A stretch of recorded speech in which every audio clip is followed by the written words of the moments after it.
The Secrets of Ağrı. Alara zipped up her bright red coat.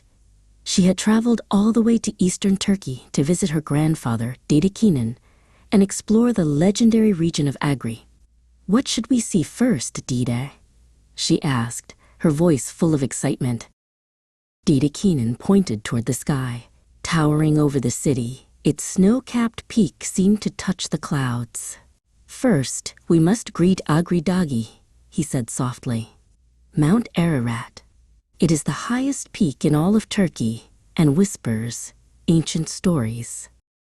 They drove closer, the landscape changing from rugged hills to vast green meadows.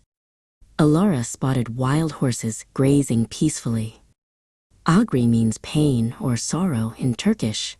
"But look at all this beauty," she gasped. "It's a place of incredible strength, too."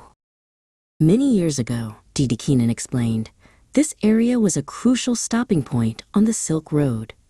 We are near Doğu now, where traders rested before crossing the borders." Alara imagined camels loaded with silk and spices, walking where their car drove. Soon, they arrived at a magnificent fortress clinging to a hillside.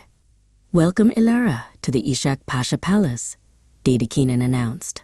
The palace wasn't just a fortress. It was a complex city featuring Armenian, Persian, and Ottoman styles. They walked into a vast courtyard.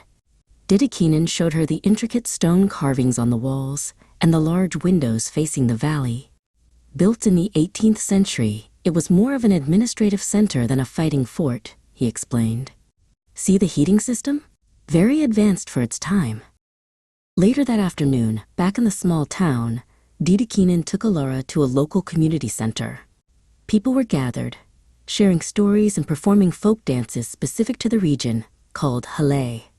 The music was lively and the costumes colorful. As the sun began to set, painting the sky in fiery orange and deep violet, they sat drinking warm tea. "Look, Alara," Dede said, pointing toward Ağrı in the distance. "They say it holds the secrets of the world's flood, a resting place for Noah's Ark." Alara smiled, holding her warm cup tightly. "It's cold, Dede, but it feels so strong here, like the mountain is protecting everyone." Dede offered her a piece of local cheese and some mountain honey, sweet and rich. Ağrı was more than just a city near a famous mountain.